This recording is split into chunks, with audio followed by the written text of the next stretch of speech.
Hello everyone, welcome to my YouTube channel. In this video, we are going to study light, reflection and refraction. This is chapter 10 of class 10 science. This is part 2 of my presentation. In part 1 of the same chapter, we have studied reflection of light through spherical mirrors.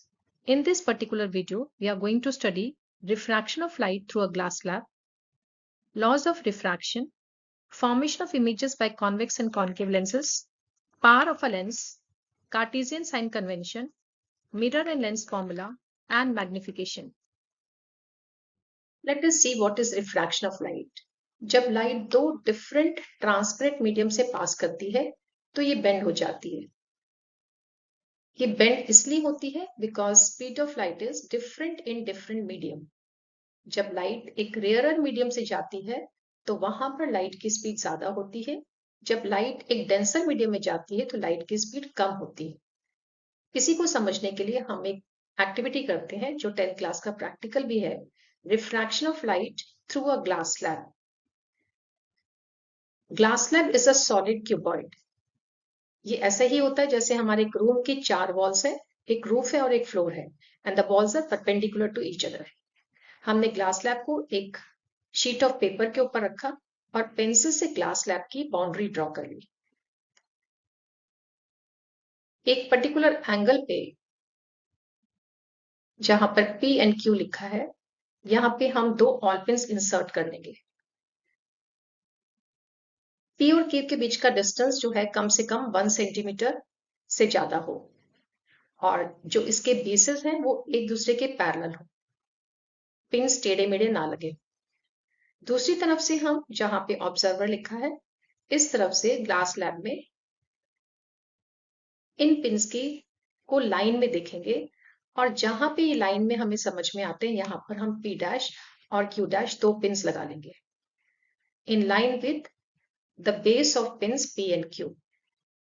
अब glass slab को उठा देंगे, P and Q को scale और pencil से join करेंगे, P dash Q dash को भी पेंसिल से और स्केल से ज्वाइन करेंगे.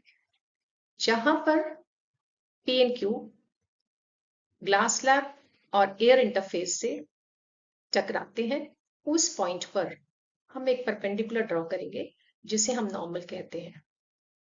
दूसरी तरफ भी हम जहां पर P dash Q dash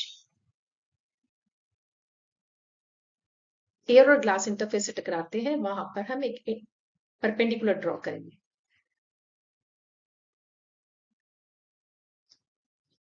which is the normal. Line PQ is incident ray. Line P dash Q dash is emergent ray. हम दोनों नॉर्मल के बीच में पेंसिल से ज्वाइन करेंगे. जो ब्लू लाइन से शो हो रहा है रिफ्रैक्टेड रे. The angle between incident ray and normal is called angle of incidence. The angle between normal and refracted ray is called angle of refraction. The angle between emergent ray and normal is angle of emergence. आप देखते हैं यहाँ पे जब incident ray air से glass में जाती है तो ये बेंड हो रही है. इसको इस रेड पाथ से जाना चाहिए था, लेकिन ये टूवर्ड्स द नॉर्मल बेंड हो गई because it is moving from air to glass. It is moving from rarer to denser medium. अब जब ये बाहर निकलती है यही लाइट रे, तो ये ग्लास से एयर में मूव कर रही है. Now it is moving from denser to rarer medium, so it goes away from the normal. इसको सीधा जाना चाहिए था लेकिन ये अवे फ्रॉम द नॉर्मल हो गई. तो हमने देखा यहाँ पर ये इंसिडेंट रे 2 बार रिफ्रैक्ट हुई, एक बार टूवर्ड्स द नॉर्मल और एक बार अवे फ्रॉम द नॉर्मल. हम देखते हैं यहाँ पे इन एंगल्स को डी से मेजर करके, तो हम ये पाते हैं कि एंगल ऑफ रिफ्रैक्शन एंगल आई से कम है और एंगल ऑफ एमर्जेंट जो है वो एंगल ऑफ रिफ्रैक्शन से ज्यादा है. यहाँ पे ये एंगल आर है, ये भी एंगल आर होगा because normals are parallel to each other. ये ऑल्टरनेट एंगल्स है। और हम ये देखते हैं angle I is equal to E। I is equal to E because पहले जितना रिफ्रैक्शन हुआ था जब लाइट रे एयर से ग्लास में के अंदर आई थी, उतना ही रिफ्रैक्शन बाद में हो गया और लाइट रे अब नॉर्मल से दूर चली गई। लेकिन इंसिडेंट रे और इमर्जेंट रे आर पैरेलल, ये स्लाइटली शिफ्ट हो गई टुवर्ड्स द राइट और इसी को कहते हैं हम लेटरल शिफ्ट।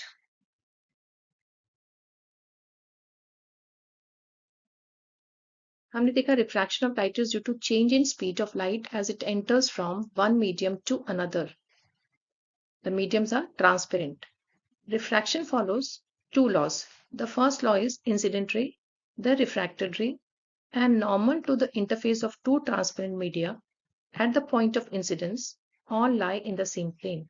इसका मतलब है अगर लाइट एक मीडियम से दूसरे मीडियम में जाती है, ये इंसिडेंट रे है, ये नॉर्मल है और ये रिफ्रैक्टेड रे है, तो ये तीनों rays at the point of interface lie in the same plane. The second law is ratio of sine of angle of incidence to the sine of angle of refraction is constant for a given color and a pair of media.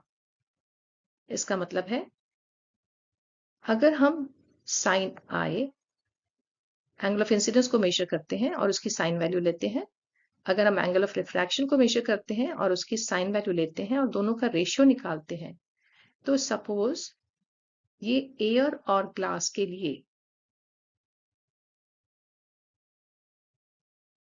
ये value आती है हमारी 1.52।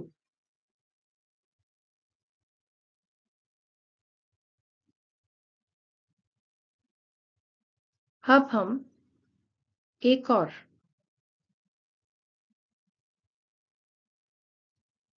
Incident ray draw करते हैं और एक उसका angle थोड़ा सा चेंज कर देते हैं।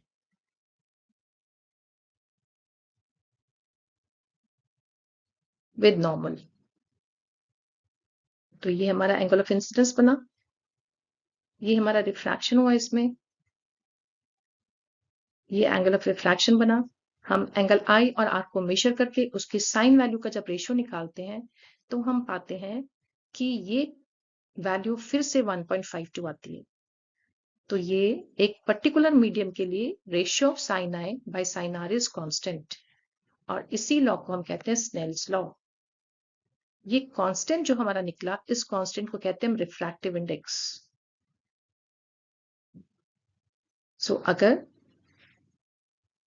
हम लाइट की स्पीड देखते हैं in medium 1 with respect to medium 2, इस रिफ्रैक्टिव इंडेक्स को हम n21 से डिनोट करते हैं। लाइट हमारी सेकेंड मीडियम से फर्स्ट मीडियम में भी जा सकती है।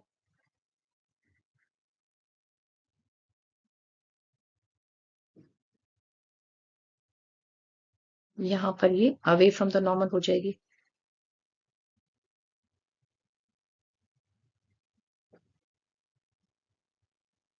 तो हम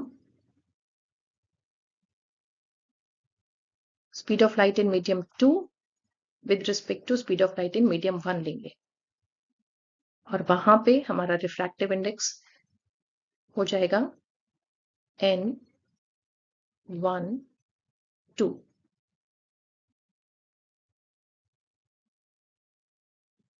is equal to v2 by v1, speed of light in medium 2 with respect to 1।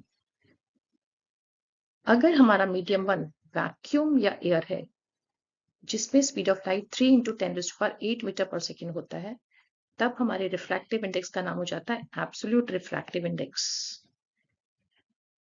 Water का एब्सोल्यूट रिफ्रैक्टिव इंडेक्स है 1.33, ग्लास का 1.52, केरोसिन का 1.44 और डायमंड का 2.42। केरोसिन का रिफ्रैक्टिव इंडेक्स वाटर से ज्यादा है। अभी हमने देखा केरोसिन का जो रिफ्रैक्टिव इंडेक्स है it is more than refractive index of water. Kerosene पानी के ऊपर तैरता है, तो केरोसिन की जो डेंसिटी है, मास डेंसिटी, वो कम है पानी से, लेकिन उसकी ऑप्टिकल डेंसिटी पानी से ज्यादा है। तो रिफ्रैक्शन में हम मटेरियल की ऑप्टिकल डेंसिटी देखते हैं। Kerosene has more optical density, so it is more optically denser than water, और इसलिए वो ज्यादा रिफ्रैक्शन करता है पानी से, और इसीलिए उसका रिफ्रैक्टिव इंडेक्स ज्यादा है। लेंस भी एक ऐसा ही ट्रांसपेरेंट मटेरियल है जो रिफ्रैक्शन करता है, इसीलिए हम इस चैप्टर में लेंसेज के बारे में पढ़ रहे हैं। Lens is a transparent material which is bounded by two surfaces of which one or both the surfaces are spherical. Lens में एक सरफेस या दोनों सरफेसेस कर्व्ड हो सकते हैं। अगर एक सरफेस कर्व्ड है, ऐसे लेंस को हम बोलते हैं प्लेनो कॉन्वेक्स।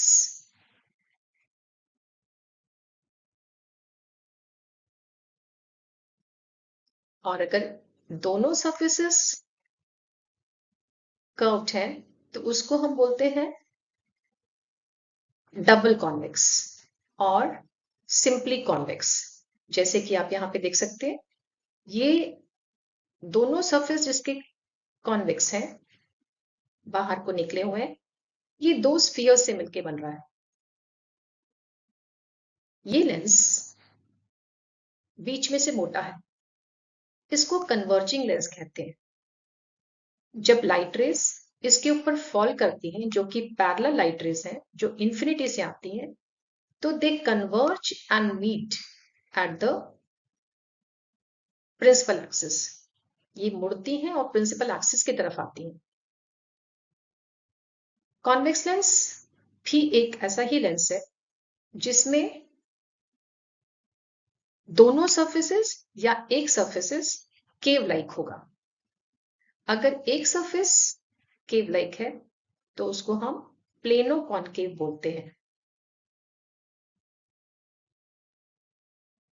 अगर उसके दोनों सरफेसेस केव लाइक है इस तरीके से, तो उसको हम डबल कॉनकेव या फिर सिंपली कॉनकेव कहते हैं। ये लेंसेस बीच में से पतले होते हैं। यहाँ पे आप देख सकते हैं लेंस बीच में से पतला है। It is called diverging lens. इसको डाइवर्जिंग लेंस इसलिए कहते हैं क्योंकि जब parallel light rays from infinity fall on this,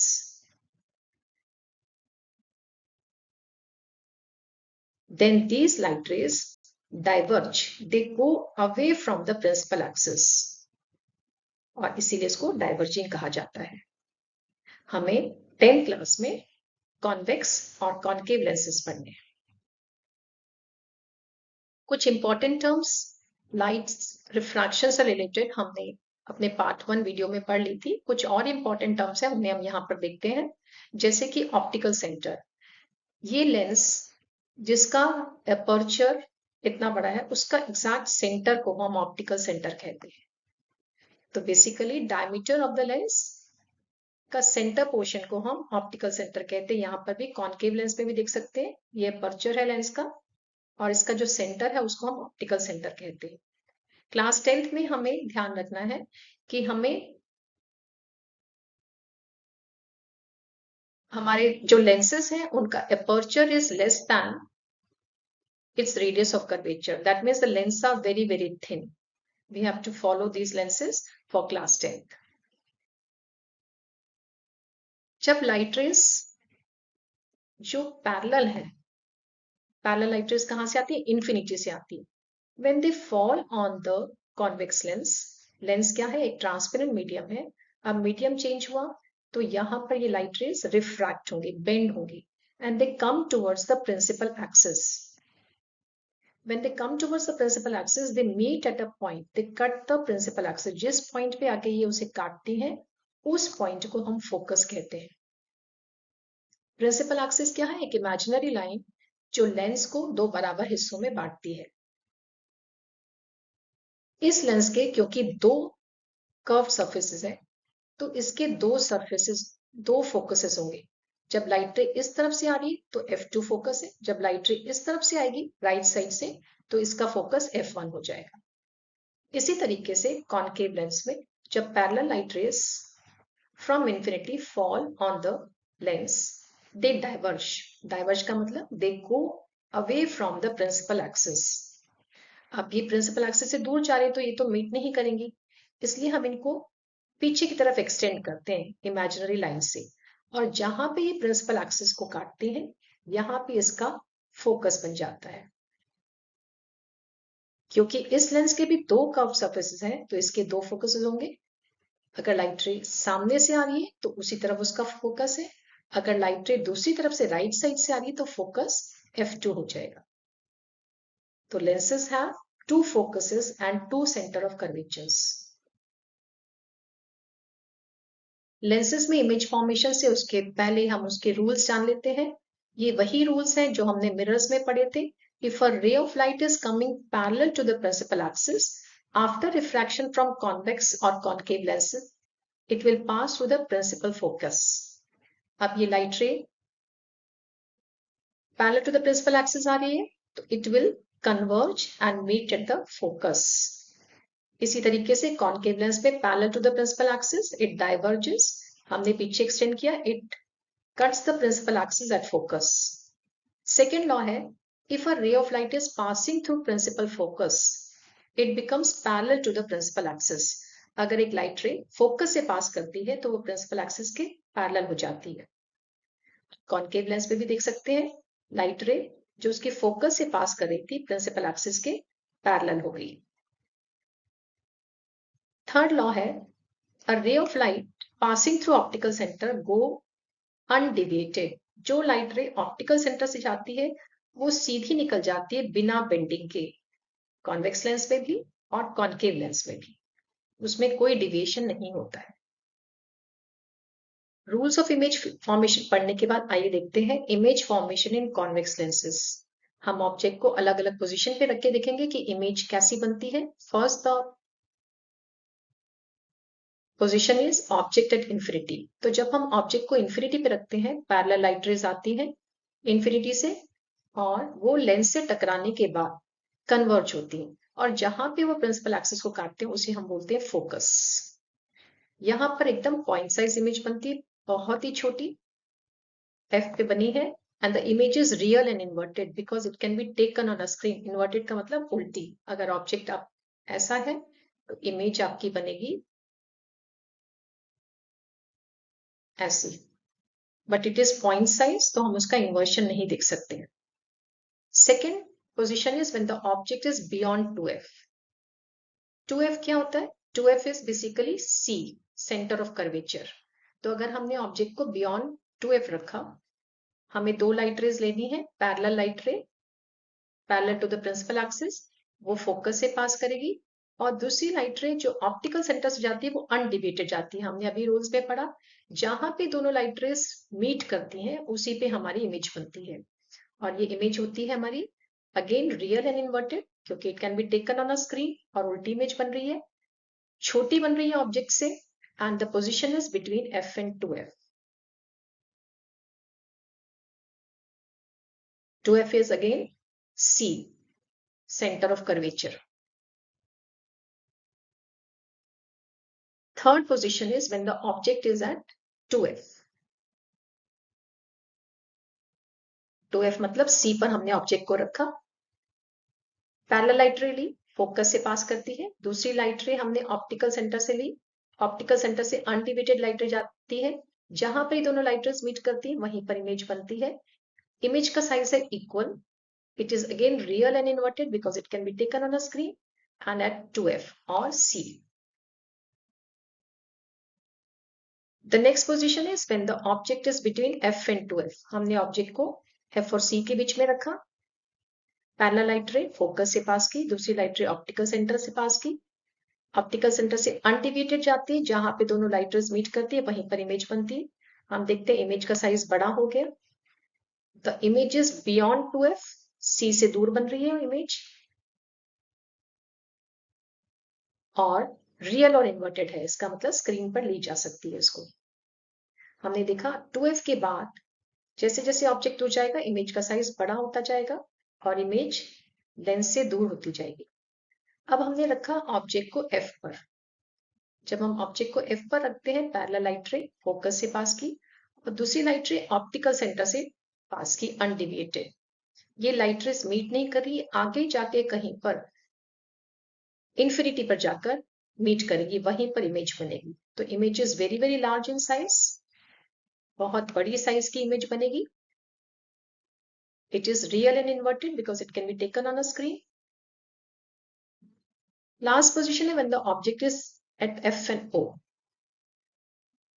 जब हमने ऑब्जेक्ट को F और O के बीच में रखा, पैरेलल लाइट रे फोकस से पास की और दूसरी लाइट रे ऑप्टिकल सेंटर से।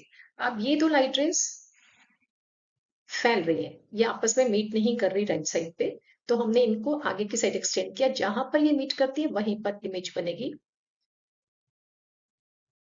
ये इमेजेस बन नहीं रही है, हम इसको एक्सटेंड कर रहे हैं लाइट रेज को, इसलिए ऐसी इमेजेस को हम बोलते हैं virtual, they can be taken on a screen.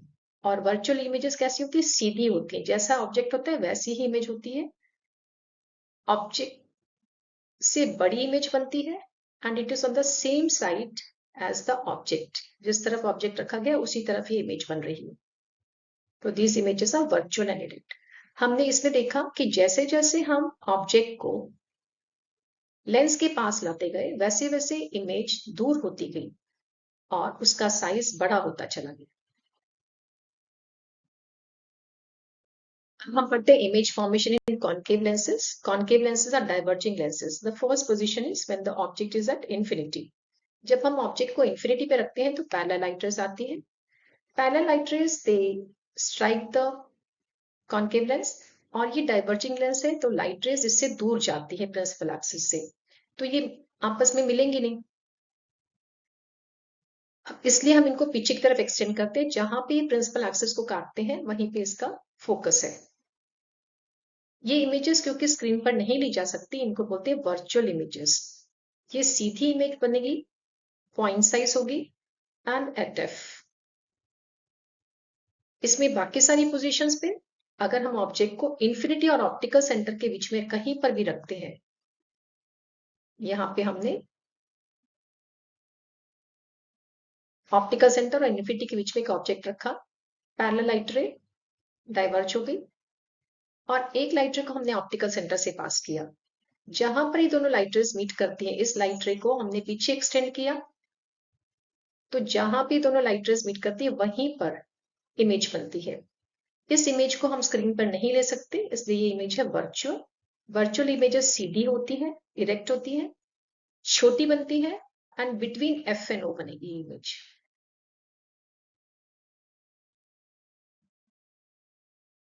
अभी हमने देखा लेंसेज जो है लाइट को रिफ्रैक्ट करते हैं। लेंसेज के यूजेस क्या क्या है? Lenses are used in spectacles. जो हम चश्मा पहनते हैं उसमें नियर और फार विजन के लिए लेंसेज यूज होते हैं। They are used as magnifying glass. Microscope में यूज होता है, टेलीस्कोप में यूज होता है और उसकी बहुत सारी और यूटिलिटीज है। तो लेंसेज इतनी जगह यूज होता है, बेसिकली कहीं पर वो कन्वर्जिंग कर रहा है, कहीं पर डाइवर्जिंग कर रहा है लाइट रेज से, उसी से हम उसकी पावर को देखते हैं। Power of a lens is degree of convergence or divergence by a convex lens or concave lens. It is denoted by 1 by F. जहां पर F को हम मीटर्स में लेते हैं तो पावर की यूनिट्स डायोप्टर्स आती है। कॉन्वेक्स लेंस की पावर पॉजिटिव होती है और कॉन्केव लेंस की पावर नेगेटिव होती है। आगे हम अभी रूल्स में पढ़ेंगे क्यों ये पॉजिटिव और नेगेटिव है। जहां पर हम बहुत सारे लेंसेज को यूज करते हैं जिस इंस्ट्रूमेंट में, वहां पर उसकी मैग्निफिकेशन उन लेंसेज का कंबाइंड इफेक्ट होता है और उसकी resultant power is the algebraic sum of individual powers. इसका मतलब net power is equal to P1, P2, P3, जितने भी लेंसेज करेंगे सबकी एल्जेब्रिक सम कर देंगे अगर हम पावर्स का, तो नेट पावर आ जाएगी। जब हम लाइट के न्यूमेरिकल सॉल्व करते हैं या फिर ऑब्जेक्ट और इमेज की पोजीशंस को नोट करते हैं तो हमें कुछ रूल्स फॉलो करने होते हैं। उन्हीं रूल्स को हम बोलते हैं न्यू कार्टेशियन साइन कन्वेंशन। यहाँ पर मैंने एक लेंस को और एक मिरर को, दोनों को दिखाया है। लेंस का centre is optical centre and mirror का centre is pole. So all measurements are taken from pole of the mirror and optical center of the lens. इसके सेंटर से जाने वाली लाइन प्रिंसिपल एक्सिस होती है जो हमारी एक्स एक्सिस है. तो जैसे हम मैथ्स में नंबर लाइन रिप्रेजेंट करते हैं वैसे ही हमने यहाँ पर प्रिंसिपल एक्सिस ड्रॉ की है. And distances to the right of mirror are positive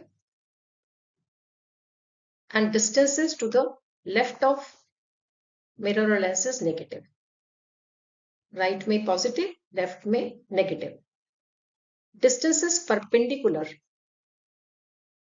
above principal axis are positive.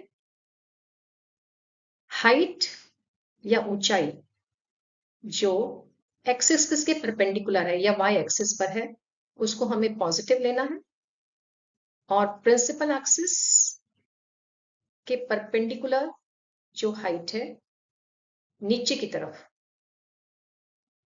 उसे हमें नेगेटिव लेना है.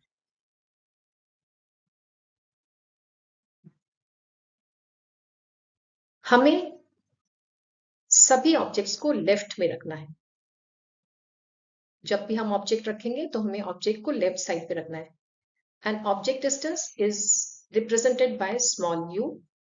तो हमारा u हमेशा कैसा होगा? नेगेटिव होगा. लेंसेज के इमेज फॉर्मेशन में हमने देखा कि जब हम ऑब्जेक्ट डिस्टेंस को चेंज करते हैं तो हमारा इमेज डिस्टेंस भी चेंज होता है. तो object distance, image distance and focal length के रिलेशनशिप को हम मिरर एंड लेंस फॉर्मूला कहते हैं. For mirror this formula is 1 by v plus 1 by u is equal to 1 by f. For lenses, this formula is 1 by v minus 1 by u is equal to 1 by f. इस minus sign का ध्यान रखना है हमें. Focal length of convex mirror and convex lens is positive. Convex mirror कैसा होता है हमारा? ऐसा होता है जिसमें हम एक सरफेस को पॉलिश करते हैं. ये हमने प्रिंसिपल एक्सिस बनाई. जब इसमें पैरेलल लाइट रेज आती हैं तो वो डाइवर्ज होती हैं और हम इसका पीछे फोकस बनाते हैं. तो इसका फोकस राइट साइड पे है तो ये कैसा हो गया? पॉजिटिव. ऐसे ही यदि हम कॉन्वेक्स लेंस बनाते हैं, ये principal axis, parallel light rays आई, फोकस से पास करेंगी, इसमें रिफ्रैक्शन हो रहा है, they go towards the other side और यहाँ पे ये इसका फोकस हो गया, it is on the right side, so it is positive. इसका उल्टा कॉनकेव मिरर में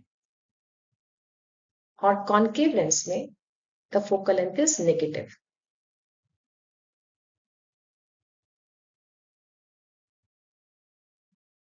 हमने देखा ऑब्जेक्ट और इमेज की जो हाइट है उसका रिलेशन है with the distance of object and distance of image, और इसी रिलेशनशिप से निकलता है magnification. Magnification is ratio of height of image to the height of object.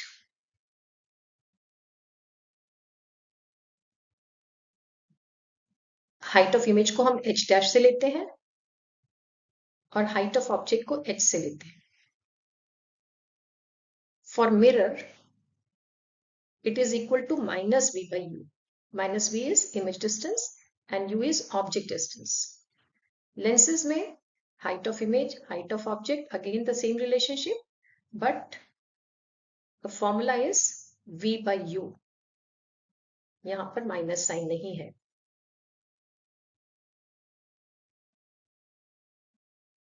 Positive sign of magnification indicates image is virtual.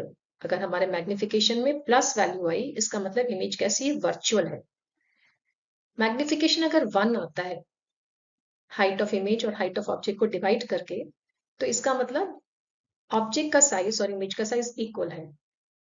अगर magnification less than 1 आता है 0.98, 0.87, then image is smaller than the object. Magnification greater than 1 आता है 1.32, 1.08, then images larger than the object. तो ये relationships सारे हमारे काम आएंगे न्यूमेरिकल्स करने में। तब तक आप इन फॉर्मूलास को अच्छी तरह से याद कर लीजिएगा। मुझे आशा है आपको refraction of light through lenses समझ में आ गया होगा इस वीडियो से। अगर आपको कोई भी डाउट है तो don't hesitate to write in the comment section below. Like and subscribe my channel to get the notification of my forthcoming videos. My next video will be on the numericals of the same chapter.